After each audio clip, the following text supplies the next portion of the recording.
and welcome back to the Healthy and Happy podcast series. I am joined again with our guest, Kim Ades, today. They pronounce that right? Got it perfect. Actually, I'm very impressed. With Frame of Mind Coaching, and had a really enjoyable conversation with her about TMS, and looking really forward to visiting with you today. So welcome. Thank you for having me on. I'm looking forward to the conversation. Good. Will you, just again for our listeners, will you give a little bit of a background of what you do and who you are a little bit? Of course. So my name is Kim. I run a coaching company called Frame of Mind Coaching. I've been doing that for 17 and a half years. We have a team of coaches in Canada and the US, and we typically coach leaders, executives, entrepreneurs. We call them the highly driven population. That's our market. And we have come up, or I came up with a very unusual methodology of coaching that has a profound impact. And so we've rolled that out. We've made it standardized. We train people in this methodology. And quite recently, we actually launched a brand new service for young professionals, a coaching service. So love to talk about all of that. Yeah. Let's jump in. What do you feel are some of the things that make your program unique? Well, we work with people who like to move quickly. And so they want results fast. Yeah. Right. So they don't have patience for these long drawn out experiences. So what we've done is we've created a very intensive experience that delivers results very quickly up front. And once they experience those results, they never want to leave. But what we do is we always start off with asking only for a 10-week commitment. But those 10 weeks are very intense. And so what happens is that there's a call every week. So I assign a coach to the client based on their personality, their needs, their match, etc. Then they have a call every week with their coach. We record every call so that they can listen to the recording. And we really encourage them to do that. And what we're asking them to do is start to pay attention to how they show up, the stories they tell, the words they use, the places where they get stuck over and over again. And the idea is to really flood them with a higher degree of self-awareness. In between every call, we ask our clients to journal in a private and secure online journal with their coach. So at the beginning of the week, they get a journaling question or a prompt. And as they journal, their journal goes to their coach, who then reads and responds to their journal every single day, even on the weekends. So they're in contact with their coach daily for a 10-week period. So that intensity allows the coach to really know the client backwards, forwards, and inside out in a huge, a wide variety of circumstances. And the other thing that it does is it allows the client to develop connection with the coach. It allows the trust to develop very quickly. And that trust is, as you know, very, very important for the client to move forward. Huge. Without the trust, nothing happens. No. So all of these elements make it really powerful for the coach and the client to travel together a far distance in a relatively short period of time. After those 10 weeks are over, most of our clients stay in what we call maintenance, and they just slow it down because, that was a lot. Right. So we slow it down. Yeah, we slow it down. And so they make choices about how they want to stay in maintenance. They can either have a call once every 2 weeks, once a month, or many of them buy a 10-pack that they can use anytime they want. So they might have a month where they just need a lot of attention, and they might have another month when they're on vacation and they don't want to talk to us at all. Right. Yeah. I really like that. There are some things about that are really helpful and congruent with change and what it takes to change. When you're trying to change your frame of mind, when you're trying to change your mindset, one of the most powerful components of our lives, and I'm amazed every single day as I work with people, how frequently we get exactly what we expect to get. And I think that that's part of the work that you're focusing on. we really engage in ways mostly subconscious, driven by our core beliefs, driven by our history, that almost guarantee that we end up getting exactly what we expect. Not what we want, right? But what we expect. Exactly. And so that kind of intensive handholding is really, I would assume it would be really powerful. And I do kind of a variation of that, which is really good, because it, meeting with somebody an hour a week, when, the research shows that the average adult has somewhere between 60 and 80,000 automatic thoughts every day. Exactly. And so you take an hour and you're trying to change the course of the Mississippi, and right. It's not enough. Nothing to do. Yeah. Well, but the other piece of it is, and you alluded to it, is that the beliefs you have, your core beliefs, the beliefs you have will determine what you do and what you don't do, and then the results you get and the experiences you have. And so part of the need, or the request is a better word, for us to ask our clients to journal, is because in the journaling, we are able to see their beliefs with greater ease. Yes. Right. So they surface very easily. And when we have this dialogue that goes back and forth, where the coach asks questions and digs and inquires and spins things around and gets details on things, those beliefs become more and more and more evident. And when they become evident, a huge part of what we do is just say to the client, hey, did you realize that these are your beliefs?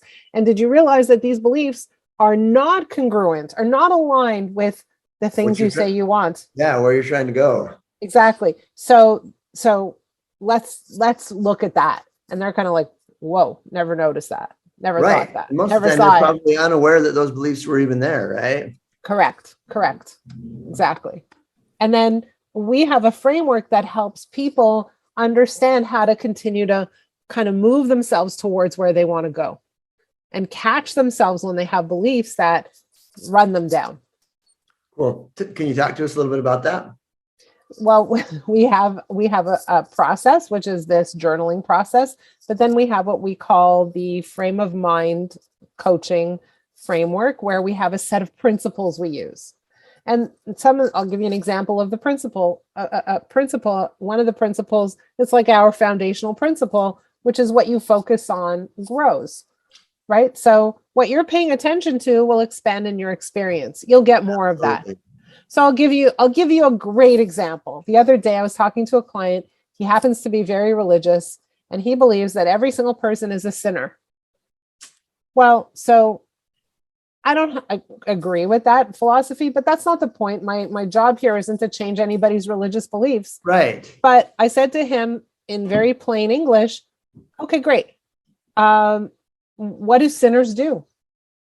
If you're a sinner, what do sinners do? They sin. Yeah. Right. So, but the thing is that God doesn't really want you to sin, right? Like, that's not his plan. Right. So when you keep calling yourself a sinner, what are you going to continue doing? Sinning. And that's not really what you're here for, right? Like, that's not your goal, is it? So let's change the language. Yeah. Right. Yeah, holding on for dear life to this concept that you're a sinner isn't really aligned with your goals. Because as a religious person, his or her goals were probably to not sin, right? Exactly. To follow the commandments more or whatever. And right. And by focusing on. Yeah, I'm not there to debate that one. Right.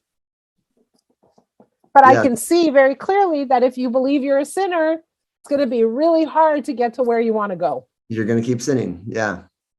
I think one of the areas where I see that play out a lot is with addictions. And, when people are trying to change addictive behavior, and there, I think support groups can be really helpful and in a lot of ways, but it's also dangerous, I think, to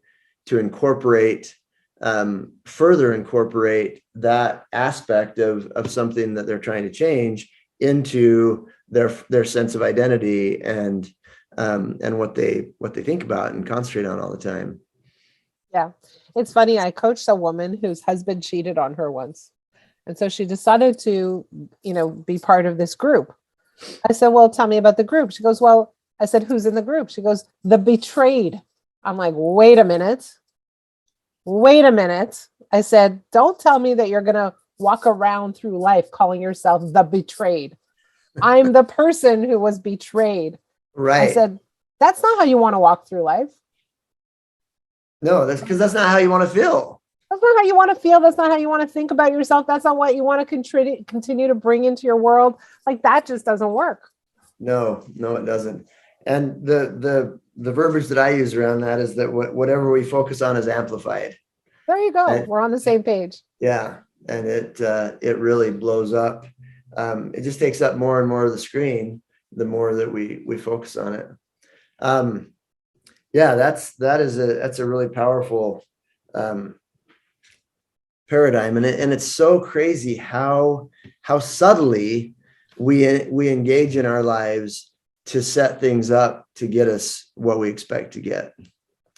Exactly. We do it in so many subtle ways. I work a lot with attachment theory, and attachment style becomes a very powerful core belief that influences and filters people's interactions. And so often people get frustrated because they keep getting the same results out of their relationships and the same dynamics that occur. And when you start breaking down attachment theory and how that feels, it's a really powerful example of what you're talking about. Very much so. Very much so. It's interesting. As you were saying that, I just wrote it down so that I could come back to it after. Yeah. Yeah. We could talk a little bit about that, or we could circle back around to... No, I'm okay. I'll save it for later. Okay. Yeah. So what do you find as people have that increased awareness and begin to identify some of those beliefs and some of the ways that they're magnifying them in their lives? What do you find is really helpful in helping them begin to rewire those? Do you have them punctuate, look for data of the new belief? Do you what tools do you use or do you find helpful? Well, the first thing, for me, it's kind of taking on a radically new belief isn't that easy to do, right? No. It's really hard to go from 0 to 100 in one step. So I typically don't go for that, but that's not what I'm after. What I'm after at first is just poking holes in the existing belief. And it's literally like, imagine a sheath where it's like solid. But when I poke a hole, a new possibility shines through a little bit. Right, exactly. So what I'm really trying to do is start to poke holes into that solid sheath, right? That's what I'm trying to do. Yeah. And it's not always by saying, okay, like, you believe this, but the opposite is actually true. It's, you believe this. Is it possible that it's not true? Yeah. Right. So that's what I want to do. And what I want to do is help them. We have a concept in our coaching world called trading up, is to trade up from one belief to a slightly more realistic belief, just slightly. It's not realistic. A better belief, a more useful, a more supportive belief. Right. And then another one after that. And so the minute that something has the possibility of being untrue, that means in that moment, something else could be true. Right. Right. That's a great analogy. I love that. Right. So that's kind of my approach. And so first I show the belief, and then I say, you know what, could it be possible that these other things are really at play? And so what happens is it's kind of like poking a hole in a really, really tense balloon, right? So they start to like slowly, it seeps that, right? That intensity, that discomfort, that near explosive feeling starts to diminish, and they start to kind of calm down. And when you calm down, right, when you relax a little bit, you start to say, okay, so what is it that I want? Where am I going? What direction am I heading in? What do I need to be able to think in order for that to happen? Can I actually take that on? Can I wrap my arms around that? I want to punctuate for our listeners or watchers or whatever. Everything that she just described is really that's all upper brain frontal lobe processing. Our frontal lobes do ask all those questions and are able to analyze all of those things. And when we become emotionally disorganized and we get out of our window of tolerance, our frontal lobes literally go offline, and our amygdala, which is the survival part of our brain, becomes the part of our brain that is doing the coping. And the amygdala can't do any of those things. The amygdala can't ask any of those questions because it literally doesn't have the capacity to do so. And so when you're frenetic or disorganized emotionally, it is almost impossible, extremely more difficult to bring about any change, because the frontal lobes are the part of the brain that have the capacity to do that, and we have to be calm and organized in order for our frontal lobes to be online. So that's powerful. There's another aspect, and I love the way you're describing it, because I don't come at it from the same angle, but it seems like we're getting to the same place. But one of the things that we find is really important for to keep the amygdala in check, let's call it that, okay, Yeah. is the relationship between the coach and the client. And so unlike therapy, where there's like a bit of a hands-on, like an arm's length relationship, with the coach, it's the opposite. You can get in the weeds. It's not that we can get in the weeds, but we can really, really wrap our arms around the client and hold them when they are not holding themselves up. Yes. Right.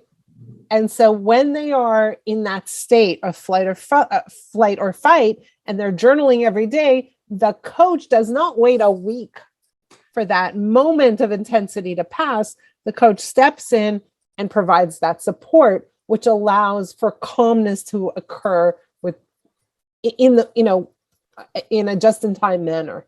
Yeah. Right.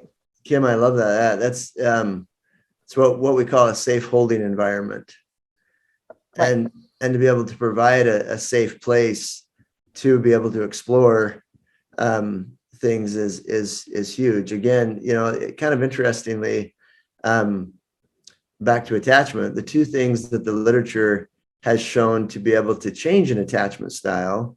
And for those of you listening that may not know what an attachment style is a belief system about two really important variables. It's a belief system about our worth to the important people in our lives. Do we believe that we're going to matter, to be significant, to be important, to be a priority to the people that we should be? And then the other piece is it's also a belief system about our safety, our emotional safety.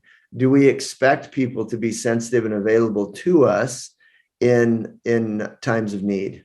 And so attachment style is a belief system about those two variables, and it filters everything, because as you can imagine, if you believe that if you have an avoidant attachment style, then you believe that you're not going to matter, and you believe that people are not going to that you're not going to be safe with them.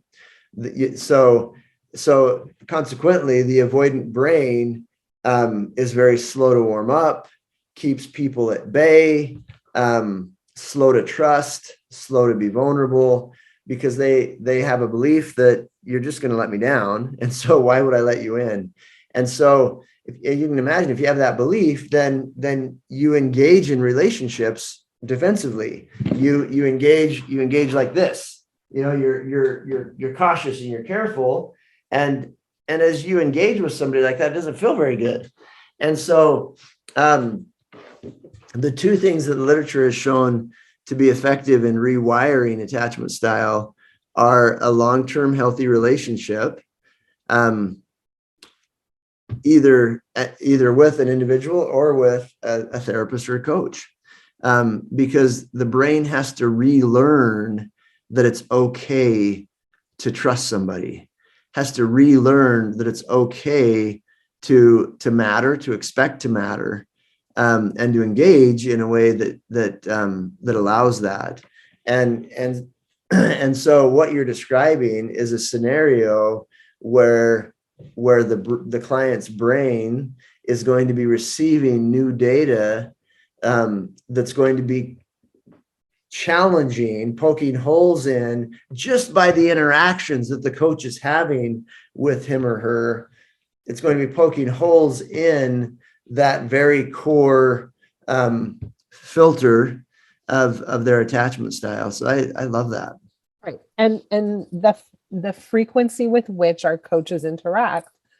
And one of our core values in the company is generosity.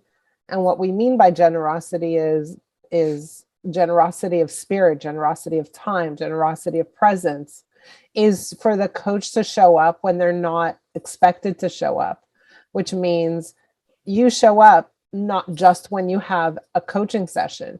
Yeah. Right. So if the client is having a particularly stressful moment, or something is going on where they could use an ear, then you reach out and say, hey, you want to talk? And they're like, what? I didn't pay for that. Yeah. Right? And you're like, yeah, it's part of the way that we relate to one another. I don't know, again, if those of you that are listening, but this is very unique. You're not going to find that kind of help from most places, unfortunately. And a lot of those intangibles, people won't even understand why they're working, but they are super powerful in helping bring about change. So that's really cool, and really comes from an abundance rather than a scarcity mentality, right? It's really difficult to be generous with my time, to be generous with my love, my energy, my knowledge or information. It's really hard to be that if I'm afraid that everybody's going to take it from me, right? And so it's powerful. So every once in a while we have a client that is really stuck, like really, really, really just stuck in the same spot. And we have, our coaches get together on a regular basis and we talk about, not cases, but certain situations with our clients. And my job is to say, well, here's here's how I would approach it, or try this or try that, or, this is the right angle, or, we try to help each other get our clients unstuck. Yeah. But when it happens that a client isn't making progress and the coach says, well, I feel a little frustrated, my answer is always, don't worry about it. Just love the client. Yeah. Right? In other words, just be there because they're expecting you to bolt. Exactly. Their Don't belief bolt. system is that they're going to be too much. Exactly. They're too hard. They're too much of a bother. Exactly. So just stick it out. Just love the client. And they're like, okay, I can do that. Right. Right. But what it does is it releases pressure off of everybody. It releases pressure off of the client to have to change in order to maintain the relationship. And it releases the pressure from the coach to have to perform in order to maintain the relationship. Right. Yes. Right? So you don't have to do anything. You just have to be there. Right. Also requires your coaches to be healthy. Yes. But here's what's but not perfect. Not perfect. Definitely not perfect. But every single one of our coaches has been through our coaching, and they kind of said, wow, that was amazing. How do I learn how to be a coach? Yeah, So we created a certification process specifically for our coaches, but for a lot of leaders who just want to learn how to coach and bring this coaching into their organizations. Exactly. Yeah, that's really, really, really cool. I love that. How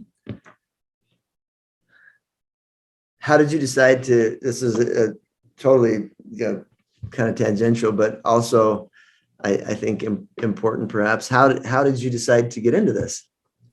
How did you land where you are? How did I land where I was? Well, I'll try to make a long story short. I used to be in the assessment world, and we used to create simulation-based assessments to help companies make better hiring decisions. And we were doing that when simulations weren't even a thing yet, right? The technology wasn't in place, but we were kind of front runners. And I ended up selling my business, and I got hired by a coaching company here in Toronto. And I thought, man, this is going to be great, right? Because their mission was to help people live extraordinary lives. I said, that's for me, right? But I lasted maybe 8.5, 9 months.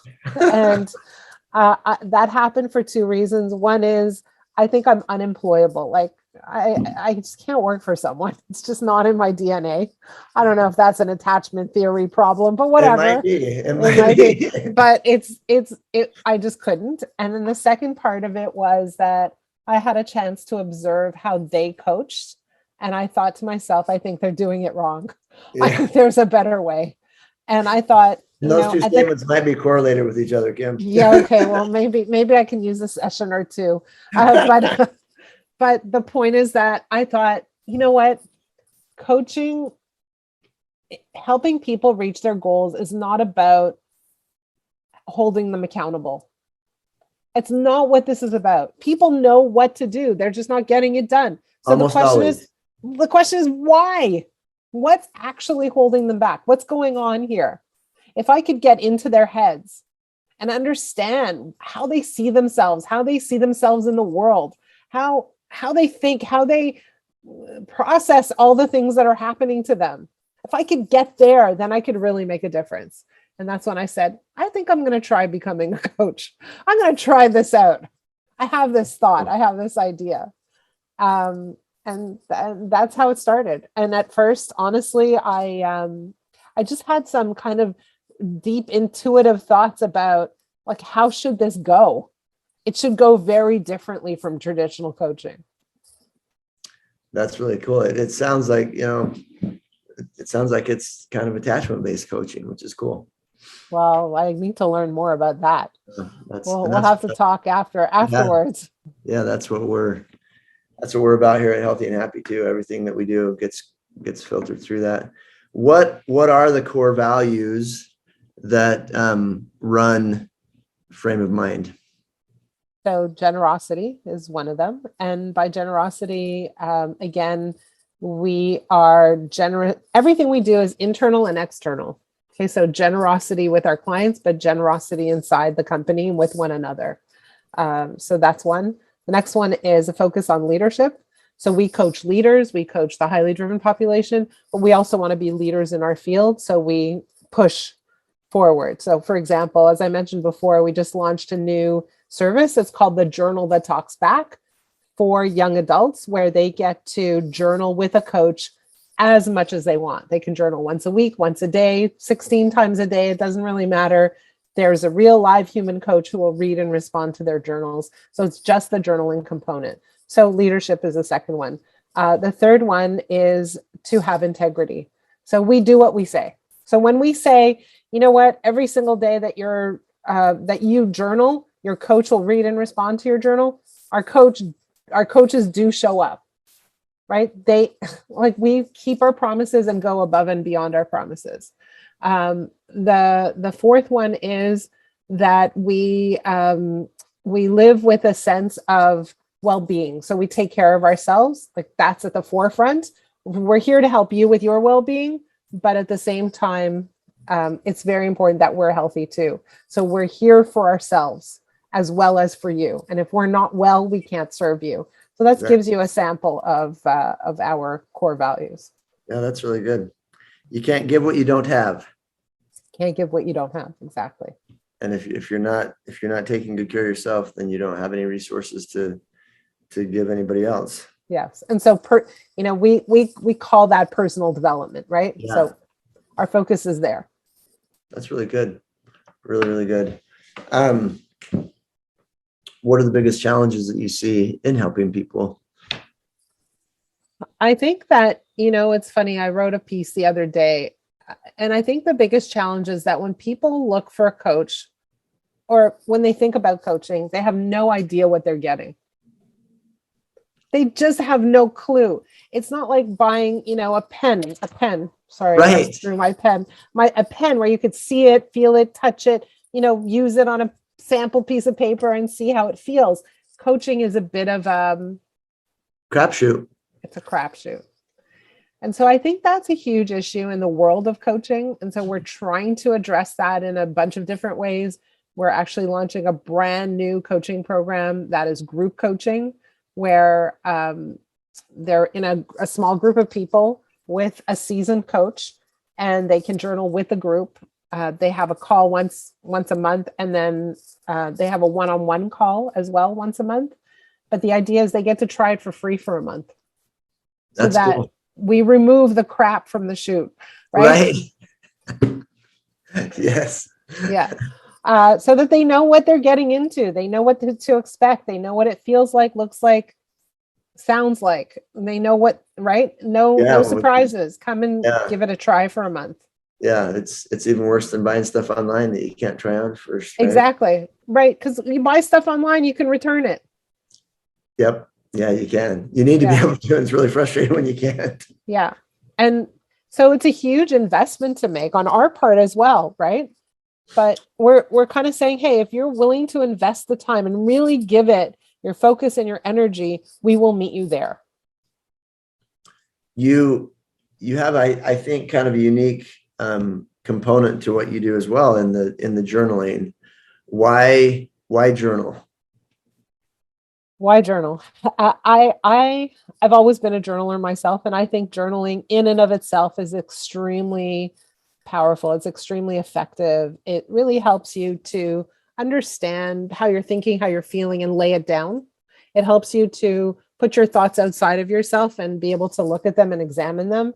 It helps you to say, where am I going? And is this the right way to get there? It allows you to brainstorm. It allows you to solve problems. Like, journaling is an incredible tool to help you get your head into the right place and help you to take action that brings you to where you want to go. But journaling with a coach is a game changer. It takes all of that goodness and elevates it to a whole other level. Yeah. Like it's incredible. Like I cannot, yes, I am biased, I admit, but I cannot express this more emphatically. When you journal with a coach, when your coach can see how you think about everything, how you respond to things, even the minutia, even if it's a little conversation with your child or just a feeling or a thought about anything, your coach can connect the dots, piece things together. And so your ability to see yourself is magnified, and it's just incredible. And there's lots of really great research too. That, I mean, journaling has been studied quite a bit, and it's a really powerful accelerant to the change process, and does I have some friends and colleagues who have a program called Habit Better, and they're you'd probably find it interesting to check them out too. It's a good. They do a lot of good stuff with journaling as well. And you're right, though, to do that with, to have somebody that you're giving access to that internal processing, that's a really powerful tool. Right. And someone who's skilled, who knows what to look for, who knows what they're reading, who understands where to take you, it's magic. Yeah. Well, and you're biased, but you're not uneducatedly biased, right? You've got lots of experience and data that support the efficacy of what you're doing. Yeah. Talk to us a little bit more about the way that our beliefs lead to us getting the results that we expect in our lives. Well, whatever we believed, I'll give you, here's a perfect example. Okay. I do a lot of speaking engagements. a lot of speaking engagements. And one of the things that I do in my speaking engagements is I like interaction. I like it to be fun, interactive. I hate boring speakers. So I make sure I'm not boring, right? So I ask for volunteers. I ask for a volunteer, come up on stage. And it doesn't matter if I have a room of 20 people or 200 or 2,000, doesn't really matter. Do you know how many volunteers I get? Maybe one if I'm lucky. Yeah. One reluctant soul, right? Yeah. One reluctant whole soul who says, poor her, she's struggling, right? Right. No one's, right? So then they do me a favor and they raise their hands. But what is it that's happening right there in that moment? They have a whole bunch of, they have a chatter that's going on in their head. Tons of chatter, yes. And that chatter is, I'm not going up. I don't know what she wants from me. I don't want to look like a fool. I don't want to look stupid. I don't know. Exactly. I'm going to wait and see. Let somebody else go up, right? All that chatter will determine what you do and what you don't do. And all that chatter, you're not even aware that you're doing it. Right. But most of us aren't consciously aware of that. Right. But then if you ask every single person in the room, why are you here? They'll say, well, to learn something, to grow, to get value. But what's the best place to get value from? Front of the room. Talk, exactly. Come on stage, volunteer. But they don't do it. They know it. They understand it. They still don't do it. And that has to do with this struggle that happens inside of them. And that's a reflection of their beliefs. And I use that actually as an example. So I love it when nobody puts up their hand because I'm like, here's what's happening. Right? Yeah. Doesn't rattle me. Doesn't make me uncomfortable. And I even talk about it. Were you uncomfortable when nobody's raised their hands? They're like, yeah, that awkward silence. Right. Right. Yeah. Yeah. Making the covert overt is such a powerful tool. Right. Also. Right. But at the end of the day, the beliefs you have about absolutely everything will impact what you do, what you don't do, but also how you feel about everything. Yeah. And that's another really important point there. Most everything that we do trying to feel the way that we want to feel. We do the things that we think are going to help us feel the way we want to feel. We don't do the things that we think are going to make us feel ways that we don't want to feel. Exactly. And there's a really important aspect of this that we as human beings have the ability to command our thoughts. If I say to you, think of an orange, you absolutely can have what's in your mind. Orange. Right. Or if I say, think of a tomato. Right. Or a red car. Right. You can command your thoughts, right? But if I said to you, hey, Kim, I would like you to feel embarrassed right now. Hurry up and feel embarrassed. Can't do it. You can't do that, right? Or if I said, hey, I want you to be sad. Hurry and be sad. We can't do that. If you wanted to be embarrassed right now, what would you have to do? Put myself in an embarrassing situation or think about a moment where I was embarrassed in the past. Exactly. If you wanted to feel embarrassed, or I don't know why you would, but if you wanted to feel embarrassed, you would have to do something embarrassing, or you would have to think of a time when you felt embarrassed. And the same with sadness, same with happiness. And so we spend a lot of time trying to change things that we can't change and not changing things that we can change. Exactly. And our feelings just are. They flow out of our thoughts. The way that we think about something and the way that we behave determines the way that we feel. And we have the ability to command our thoughts.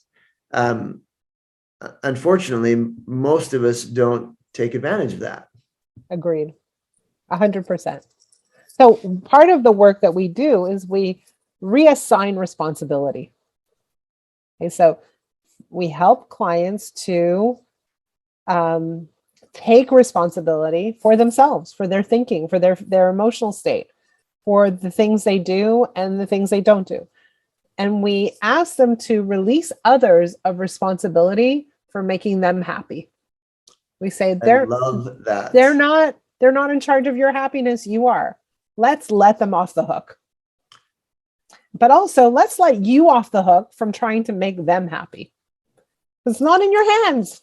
You don't have control over that. You don't have control over that. So we reassign responsibility. I love that. One of the things that I see a lot with people is, so back to attachment.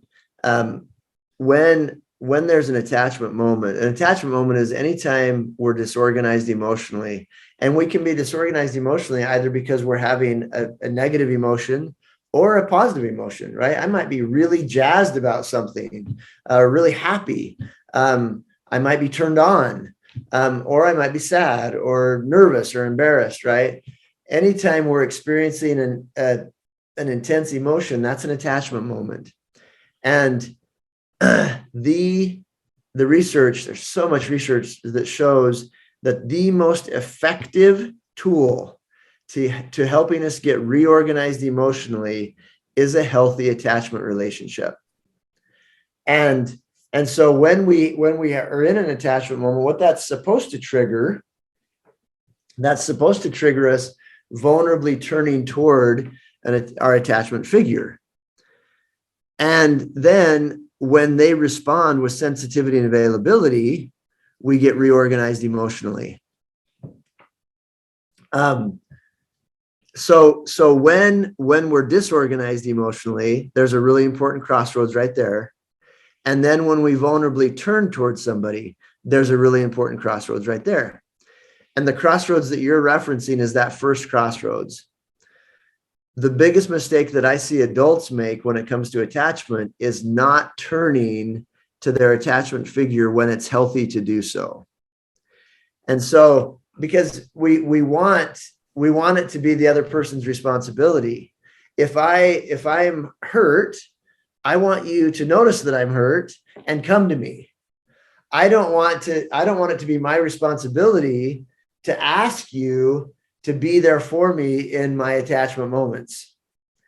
And so that's one of the first things that I work on with people is helping them recognize that it is their job to get their needs met.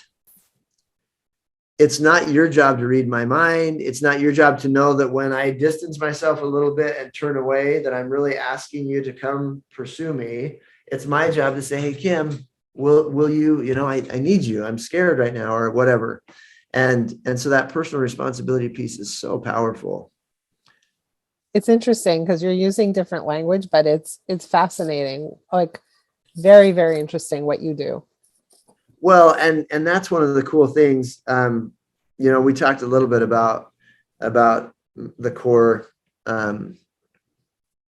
temperament model, my personality model, and it's kind of the same thing you're talking about. Human behavior and human existence is there, and there are different theories. There are different models. There are different approaches. But it's all describing the same phenomenon, right? Or the same phenomenons.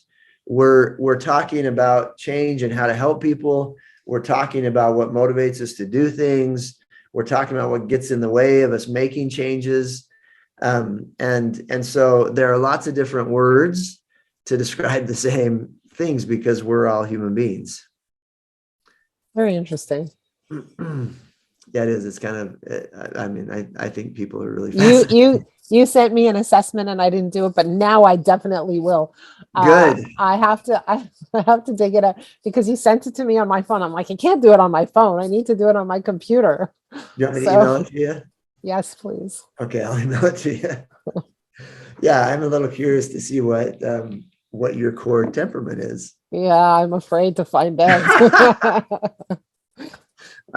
I think that hopefully it'll be helpful for you to check it out. Yeah.